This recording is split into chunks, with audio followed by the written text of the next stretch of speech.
مسیح میں آپ سب کی سلامتی ہو۔ آج کے پاک کلام میں ہم دیکھیں گے کہ خداوند کہاں رہتا ہے۔ پولس رسول نے 2 کرنتھیوں میں تیسرے آسمان کا ذکر کیا ہے جہاں خدا کا تخت ہے۔ تو ہم کرنتھیوں 2 باب اس کی 12 آیات 2 آیات میں دیکھتے ہیں، لکھا ہے، میں مسیح میں ایک شخص کو جانتا ہوں، 14 برس ہوئے کہ وہ یکا یا تیسرے آسمان تک اٹھا لیا گیا۔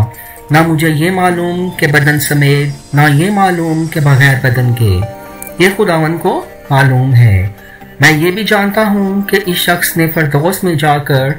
ایسی باتیں سنی جو کہنے کی نہیں، جس کو سننا آدمی کو روا نہیں۔ عزیزو، پہلا آسمان وہ ہے جو ہم اپنی آنکھوں سے دیکھتے ہیں، جس پر ہمیں چاند تارے نظر آتے ہیں۔ یسایہ 55 باب اس کی 10 آیات کے مطابق یوں لکھا ہے کہ کیونکہ جس طرح آسمان سے بارش ہوئی اور برف پڑتی ہے اور پھر وہ وہاں واپس نہیں جاتی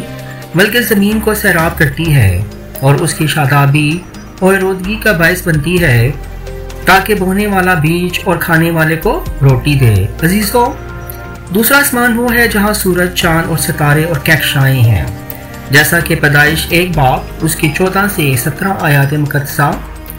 میں یوں لکھا ہے، اور خدا نے کہا کہ فلک پر نیر ہو اور دن کو رات سے الگ کرے، اور وہ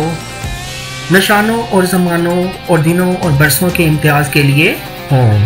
اور فلک پر انوار کے لیے ہوں کہ زمین پر روشنی ڈالیں۔ اور ایسا ہی ہوا، خدا نے 2 بڑے نیر بنائے، ایک نیر اکبر کے دن کو حکومت کرے اور ایک نیر اصغر کے رات کو حکومت کرے، اور اس نے ستاروں کو بھی بنایا، اور خدا نے ان کو فلک پر رکھا کہ زمین پر روشنی ڈالیں۔ عزیزو، تیسرے آسمان پر خدا کا تخت ہے جہاں خداوند خود رہتے ہیں۔ یسایہ نبی نے 6 باب میں 1 آیات میں لکھا ہے، میں نے خداوند کو بڑی بلندی پر اونچے تخت پر بیٹھے دیکھا اور اس کے لباس کے دامن سے ہیکل معمور ہو گئی۔ مکاشفہ 4 باب اس کی 2 آیات میں یوحنا نے بھی بیان کیا ہے کہ میں فوراً روح میں آ گیا اور کیا دیکھتا ہوں کہ آسمان پر ایک تخت رکھا ہے اور اس تخت پر کوئی بیٹھا ہے، وہ سنگ یشب اور حقیق سا معلوم ہوتا ہے، اور اس تخت کے گرد زمرد کی سی ایک دھنک معلوم ہوتی ہے، اور اس تخت میں سے بجلیاں اور آوازیں اور گرجیں پیدا ہوتی ہیں، اور اس تخت کے سامنے آگ کے 7 چراغ جل رہے ہیں، یہ خداوند کی 7 روحیں ہیں۔ عزیزو، خدا کے تخت کے گرد لاکھوں کروڑوں فرشتے خدا کی حمد اور تعریف کرتے ہیں، جیسا کہ زبور 11 اس کی 4 آیات کے مطابق لکھا ہے، خداوند اپنی مقدس ہیکل میں ہے، خداوند کا تخت آسمان پر ہے، اس کی آنکھیں بنی آدم کو دیکھتی اور اس کی پلکیں ان کو جانچتی ہیں۔ عزیزوں، خدا نے ہمیں راست باز ٹھہرانے کے لیے اپنا تخت چھوڑ کر کامل انسان بن کر اس دنیا میں آئے اور ہمیں گناہوں سے مکتی دی جو ہمیں آدم کی خطا کی وجہ سے ملی۔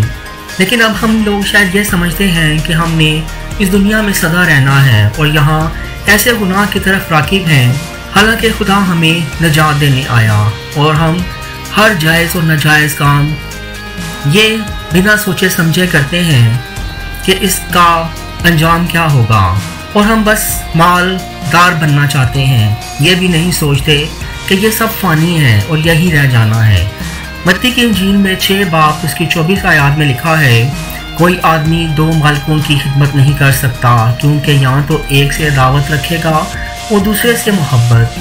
یا ایک سے ملا رہے گا اور دوسرے کو ناچیز جانے گا۔ تم خداوند اور دولت دونوں کی خدمت نہیں کر سکتے۔ عزیزو، خداوند کے پاک کلام میں لکھا ہے، تمہارا دل نہ گھبرائے، تم خداوند پر ایمان رکھتے ہو، مجھ پر بھی ایمان رکھو۔ میرے باپ کے گھر میں بہت سے مکان ہیں، اگر نہ ہوتے تو میں کہہ دیتا۔ میں جاتا ہوں تاکہ تمہارے لیے جگہ تیار کروں، اور میں جا کر تمہارے لیے جگہ تیار کروں تو پھر تمہیں آ کر لے لوں گا، تاکہ جہاں میں ہوں تم بھی ہو۔ عزیزو، اس آیت کے مطابق ہمیں خدا پر پورا ایمان رکھنا چاہیے، کیونکہ خداوند جلد دوبارہ آنے والا ہے، جس طرح پہلے آیا تھا، اور ہمیں راست باز اور ایماندار بننا ہے تاکہ خداوند کی بادشاہی حاصل کریں اور نجات پائیں اور ہمیشہ کی زندگی کے وارث بنیں۔ خدا آپ کو اس کلام کی بدولت برکت دے، آمین۔